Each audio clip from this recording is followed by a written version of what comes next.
ராணிப்பேட்டை மாவட்டம் சிப்காட் அடுத்த வானம்பாடி அருகே சிவக்குமார் என்பவருக்கு சொந்தமான பழைய பொருட்கள் சேமிப்பு கிடங்கில் திடீரென தீப்பற்றி எரிந்துள்ளது. இதுகுறித்து அளித்த தகவலின் பேரில் சம்பவ இடத்திற்கு சென்ற தீயணைப்புத் துறையினர் தீயை அணைத்தனர். மேலும் வெயிலின் காரணமாக பழைய பொருட்கள் சேமிப்பு கிடங்கில் தீப்பற்றிருக்கலாம் என தீயணைப்புத் துறையினர் தெரிவித்துள்ளனர். இச்சம்பவம் குறித்து சிப்காட் காவல்துறையினர் வழக்கு பதிவு செய்து விசாரணை மேற்கொண்டு வருகின்றனர். திருப்பூர் மாவட்டம் பல்லடத்தை அடுத்த பொங்கலூர் ஊராட்சி ஒன்றியத்தின் வட்டார வளர்ச்சி அலுவலராக லட்சுமணன் மற்றும் கந்தசாமி ஆகியோர் பணிபுரிந்து வருகின்றனர். இவர்கள் இருவரும் ஒன்றிய அரசு மாட்டு கொட்டகை அமைக்கும் திட்டத்தில் அரசு நிர்ணயம் செய்த எடையை விட குறைவான எடையில் இரும்பு கம்பிகளை அமைத்து தரமற்ற முறையில் கட்டிடங்கள் கட்டுதல் மூலமாக ஊழல் செய்ததாக கூறி பொங்கலூர் பகுதியைச் சேர்ந்த விவசாயிகள் தங்கள் மாடுகளை பிடித்து வந்து மேளதாளங்களுடன் சீர்வரிசை கொண்டு வட்டார வளர்ச்சி அலுவலர்களுக்கு பாராட்டு விழா நடத்த முயற்சி செய்து நூதன முறையில் போராட்டத்தில் ஈடுபட்டனர். தேனி மாவட்டம் மேகமலை ஹைவேவிஸ் பேரூராட்சி மணலாறு தேயிலை தோட்ட குடியிருப்பு பகுதியில் திடீரென தீ விபத்து ஏற்பட்டது. இதனை கண்டு அங்கிருந்தவர்கள் தீயை அணைக்க முயற்சித்தும் முடியாததால் தீயணைப்புத் துறைக்கு தகவல் தெரிவிக்கப்பட்டது. அதன் பேரில் சம்பவ இடத்திற்கு சென்ற தீயணைப்புத் துறையினர் தீயை கட்டுக்குள் கொண்டு வந்தனர். இருப்பினும் இந்த தீ விபத்தில் 2 வீடுகள் முற்றிலும் எரிந்து நாசமாயின. மேலும் விபத்திற்கான காரணம் குறித்து ஹைவேவிஸ் போலீசார் வழக்கு பதிவு செய்து விசாரணை மேற்கொண்டு வருகின்றனர். அந்நிய நாட்டால் சிறைப்பிடிக்கப்பட்ட இந்திய மாலுமிகளை ஒன்றிய வெளியுறவு அமைச்சகம் நடவடிக்கை எடுத்து விரைவில் மீட்க வலியுறுத்தி Forward Seamen's Union of India சங்கம் சார்பில் செய்தியாளர் சந்திப்பு சென்னை சேப்பாக்கத்தில் உள்ள பத்திரிகையாளர் மன்றத்தில் நடைபெற்றது. அப்போது பேசிய சங்கத்தின் துணைத் தலைவர் நரேந்திர ராவ், அந்நிய நாட்டால் சிறைப்பிடிக்கப்பட்ட கப்பலில் இருந்த இந்திய மாலுமிகளை மீட்க ஒன்றிய வெளியுறவுத்துறை அமைச்சகம் தலையிட்டு நடவடிக்கை எடுக்க வேண்டும் என கூறினார். தேனி மாவட்டம் பெரியகுளம் அருகே உள்ள தேவதானப்பட்டி பேரூராட்சிக்கு உட்பட்ட பகுதியான செங்குளத்துப்பட்டி கிராமத்திற்கு மஞ்சளார் அணை பகுதியிலிருந்து குடிநீர் விநியோகம் செய்யப்படுகிறது. இந்நிலையில் செங்குளத்துப்பட்டி கிராமத்திற்கு குடிநீர் செல்லும் குழாயில் உடைப்பு ஏற்பட்டு கடந்த 2 மாதங்களாக குடிநீர் வீணாகி அருகே உள்ள வயல்வெளிகளில் தேங்கி வருகிறது. இதனால் செங்குளத்துப்பட்டி கிராமத்திற்கு உரிய குடிநீர் வந்து சேராததால் குடிநீர் தட்டுப்பாடு ஏற்படும் சூழல் உருவாகியுள்ளது. எனவே தேவதானப்பட்டி பேரூராட்சி நிர்வாகம் குழாய் உழைப்பை சரி செய்து உரிய நடவடிக்கை எடுக்க வேண்டும் என்று அப்பகுதி மக்கள் கோரிக்கை விடுத்துள்ளனர்.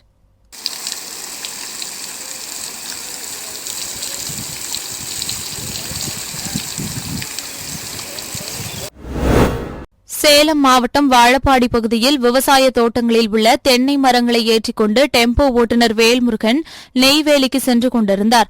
அப்போது சேலம் சென்னை தேசிய நெடுஞ்சாலையில் சென்று கொண்டிருந்தபோது கொத்தாம்பாடி பேருந்து நிறுத்த பகுதியில் திடீரென டெம்போ முன்பக்க டயர் வெடித்ததில் தலைக்குப்புற சாலையின் நடுவே கவிழ்ந்து விபத்துக்குள்ளானது.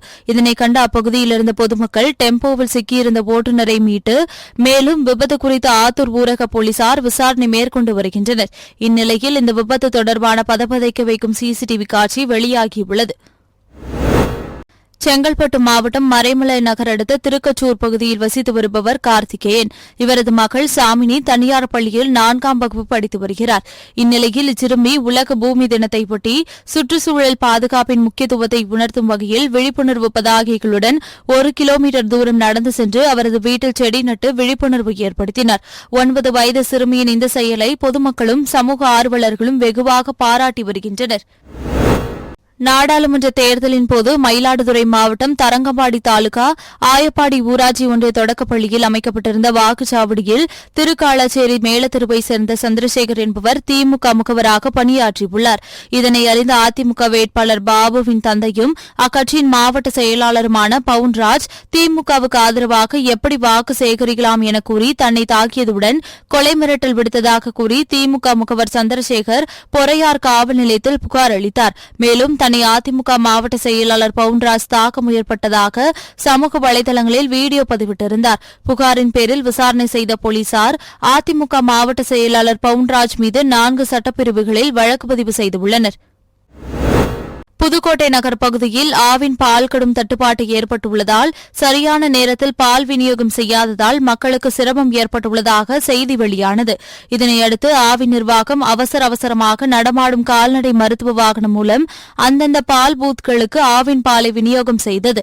ஆவின் நிறுவனத்தின் வாகனம் மூலம் பால் விநியோகம் செய்யப்படாமல் கால்நடை மருத்துவ வாகனம் மூலம் பால் விநியோகம் செய்யப்பட்டது பொதுமக்களிடையே அதிர்ச்சியை ஏற்படுத்தியுள்ளது.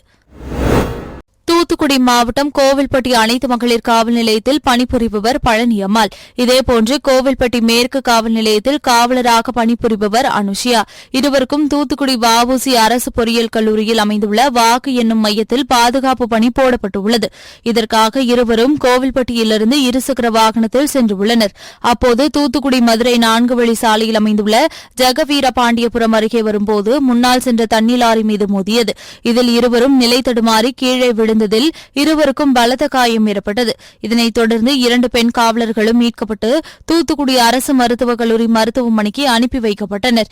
இந்நிலையில் சிகிச்சை பெற்று வரும் 2 பெண் காவலர்களை மாவட்ட காவல் கண்காணிப்பாளர் பாலாஜி சரவணன் சந்தித்து அவர்களது மருத்துவ சிகிச்சை குறித்து கேட்டு நலம் விசாரித்தார். மேலும் இந்த விபத்து சம்பவம் தொடர்பாக காவல்துறையினர் விசாரணை நடத்தி வருகின்றனர். சென்னை வியாசர்பாடி PV காலனியைச் சேர்ந்தவர் திவ்யா. இவருக்கு திருமணமாகி 9 வயதில் ஒரு மகனும் 6 வயதில் பெண் குழந்தையும் உள்ளது. கடந்த 3 ஆண்டுகளுக்கு முன்பு தனது முதல் கணவருடன் ஏற்பட்ட கருத்து வேறுபாடு காரணமாக திவ்யா அவரை பிறந்து புழல் காந்தி 2வது தெருவில் வாடகை வீட்டில் வசித்து வந்துள்ளார். இந்நிலையில் சென்னையில் உள்ள தனியார் நிறுவனத்தில் பணிபுரிந்து வந்த திவ்யாவிற்கும் அந்நிறுவனத்தில் பணிபுரியும் குரோம்பேட்டையைச் சேர்ந்த ஸ்ரீதர் என்பவருக்கும் கள்ள தொடர்பு இருந்து வந்துள்ளது. மேலும் இருவரும் உல்லாசமாக இருந்தபோது இடையூறாக இருந்த 6 வயது குழந்தையை ஸ்ரீதர் அடித்து துன்புறுத்தியதோடு அந்த குழந்தையை கழிவறைக்குள் கொண்டு சென்று பயங்கரமாக தாக்கியுள்ளார். இதில் பலத்த காயமடைந்த குழந்தையை ஸ்ரீதர் மீட்டு மருத்துவமனைக்கு கொண்டு சென்ற நிலையில் அங்கு பரிசோதித்த மருத்துவர்கள் குழந்தை ஏற்கனவே இறந்துவிட்டதாக தெரிவித்தனர். மேலும் குழந்தையின் உடலில் காயங்கள் இருந்ததால் சந்தேகமடைந்த மருத்துவமனை ஊழியர்கள் புழல் காவல்துறைக்கு தகவல் தெரிவித்தனர். அதன் பேரில் சம்பவ இடத்திற்கு சென்ற போலீசார் குழந்தையின் உடலை கைப்பற்றி பிரேத பரிசோதனைக்காக அரசு ஸ்டான்லி மருத்துவமனைக்கு அனுப்பி வைத்தனர். மேலும் குழந்தையின் இறப்பிற்கு திவ்யாவும் அவரது கள்ளக்காதலும் தான் காரணம் என குழந்தையின் தாத்தா பாட்டி அளித்த தகவலின் பேரில் போலீசார் வழக்கு பதிந்து விசாரணை மேற்கொண்டு வருகின்றனர்.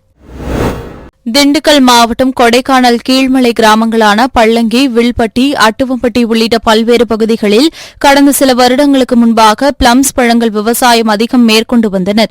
தற்போது இயற்கை மாற்றம் மற்றும் விவசாய நிலங்கள் அழிந்து வரும் சூழலில் பிளம்ஸ் பழங்களின் விளைச்சலானது முற்றிலுமாக பாதிப்படைந்துள்ளது. இதனால் பிளம்ஸ் விவசாயம் முற்றிலும் அழிந்து வரும் சூழல் ஏற்பட்டுள்ளது. சில இடங்களில் பிளம்ஸ் மரங்கள் காய்ந்து போயுள்ளது. மேலும் ஏப்ரல், மே மாதங்களில் பிளம் சீசன் நடைபெறும் சூழலில் பிளம்ஸ் விளைச்சல் பாதிப்படைந்துள்ளது விவசாயிகளின் மத்தியில் அதிர்ச்சியை ஏற்படுத்தியுள்ளது. எனவே பிளம்ஸ் விவசாயத்தை ஊக்குவிக்கும் பாதுகாக்கவும் அரசு நடவடிக்கை எடுக்க வேண்டும் என்றும் விவசாயிகள் கோரிக்கை விடுத்துள்ளனர். செங்கல்பட்டு மாவட்டம் கூடுவாஞ்சேரி, மறைமலை நகர், மகேந்திரா சிட்டி உள்ளிட்ட பகுதிகளில் ஏராளமான தனியார் நிறுவனங்கள் உள்ளதால் அங்கு பணிபுரியும் ஊழியர்கள் நாள்தோறும் பேருந்துக்காக காத்திருந்து ஏறி வருகின்றனர். இந்நிலையில் தாம்பரத்திலிருந்து செங்கல்பட்டு நோக்கி சென்ற 2 தனியார் பேருந்துகளுக்கு இடையே தனியார் நிறுவன ஊழியர்களை ஏற்றுவதில் கடும் போட்டி ஏற்பட்டுள்ளது. இதில் ஒரு பேருந்து மற்றொரு பேருந்தை முந்தி சென்று பயணிகளை ஏற்றிக் கொண்டிருந்தபோது மற்றொரு தனியார் பேருந்தின் நடத்துனர் இறங்கி கடுமையான வாக்குவாதத்தில் ஈடுபட்டுள்ளார். ஒரு கட்டத்தில் வாக்குவாதம் முற்றி 2 தனியார் பேருந்துகளின் ஓட்டுநர்களும் பயணிகளின் முன்பு சாலையிலேயே சரமாரியாக தாக்கிக் கொண்டனர். இந்த காட்சிகளை செல்போனில் பதிவு செய்த நபர் ஒருவர் அதை இணையதளத்தில் பதிவேற்றம் செய்துள்ளார். இந்த காட்சிகள் தற்போது வைரலாகி வரும் நிலையில் இச்சம்பவம் குறித்து மறைமலை நகர் போலீசார் விசாரணை நடத்தி வருகின்றனர். திருவள்ளூர் மாவட்டம் செங்குன்றம் அடுத்த பெரியார் நகரைச் சேர்ந்த தம்பதியினர் சங்கர் கோவிந்தம்மாள். இவர்களுடைய 7 வயது மகன் சிவா கடந்த ஒரு வாரமாக காய்ச்சலால் அவதிப்பட்டு வந்த நிலையில் சாதாரண காய்ச்சலாக இருக்கும் என பெற்றோர்கள் நினைத்துக் கொண்டு அருகில் இருக்கக்கூடிய மருந்தகத்தில் மருந்து வாங்கி கொடுத்துள்ளனர். இந்நிலையில் காய்ச்சல் அதிகமாகவே செங்குன்றம் பாடியநல்லூர் பகுதியில் இருக்கக்கூடிய ஆரம்ப சுகாதார நிலையத்துக்கு அழைத்து சென்ற நிலையில் சிறுவன் சிகிச்சை பலனின்றி உயிரிழந்தார். இதுகுறித்து செங்குன்றம் போலீசார் வழக்கு பதிவு செய்து விசாரணை மேற்கொண்டு வருகின்றனர். 7 வயது சிறுவன் மர்ம காய்ச்சலுக்கு பலியான சம்பவம் அந்த பகுதியில் பெரும் சோகத்தை ஏற்படுத்தியுள்ளது. சென்னை பல்லாவரம் அடுத்த ஆட்டுத்தொட்டி பகுதியில் கஞ்சா விற்பனை நடப்பதாக கிடைத்த தகவலின் பேரில் அங்கு சென்ற போலீசார் கஞ்சா விற்பனையில் ஈடுபட்ட இளைஞரை பிடித்து காவல் நிலையம் அழைத்து வந்து விசாரணை நடத்தினர். அதில் பிடிப்பட்ட நபர் கண்டோன்மெண்ட் பல்லாவரத்தை சேர்ந்த சிமியோன் ராஜா என்பதும் இவர் மீது ஏற்கனவே 4 வழிப்பறி, கொலை முயற்சி, கஞ்சா வழக்கு நிலுவையில் இருப்பது தெரியவந்தது. மேலும் வெளிமாநிலத்திலிருந்து கஞ்சாவை கடத்தி வந்து பல்லாவரம் கட்டபொம்மன் நகரில் விடுதி ஒன்றில் அறை எடுத்து தங்கி வரும் தனியார் கல்லூரி மாணவர் ஜெயசூர்யாவிடம் கொடுத்து கல்லூரி மாணவர்களுக்கு விற்பனை செய்து லாபம் வந்தது தெரியவந்தது. இதனையடுத்து இருவரையும் கைது செய்த போலீசார் அவர்களிடம் இருந்த 1.5 கிலோ கஞ்சாவை பறிமுதல் செய்தனர். நாகை மாவட்டம் வேதாரண்யம் அடுத்த கரியாப்பட்டினம் அரசு மேல்நிலைப் பள்ளியில் 6, 7, 8ஆம் வகுப்பில் பயிலும் 200க்கும் மேற்பட்ட மாணவ மாணவியர்களுக்கு சேமிக்கும் பழக்கத்தை ஊக்குவிக்கும் விதமாகவும் சேமிப்பின் தேவைகள் குறித்தும் எடுத்துக் கூறியும் அப்பள்ளியில் படித்த முன்னாள் மாணவர்களால் உண்டியல் வழங்கப்பட்டது. இந்நிகழ்வில் உண்டியலை பெற்றுக் கொண்ட மாணவர்கள் இதில் சேமித்து கிடைக்கும் பணத்தில் நாகையில் மாவட்ட ஆட்சியரால் நடத்தப்படும் புத்தக திருவிழாவில் நல்ல புத்தகங்களை வாங்கி படித்து தங்களின் அறிவுத்திறனை மேம்படுத்துவோம் என உறுதிமொழி எடுத்துக் கொண்டனர். புதுக்கோட்டை மாவட்டம் கந்தர்வக்கோட்டை தாலுகா கணபதிபுரத்தில் கிணற்றில் 4 நாய்க்குட்டிகள் தவறி விழுந்துள்ளது.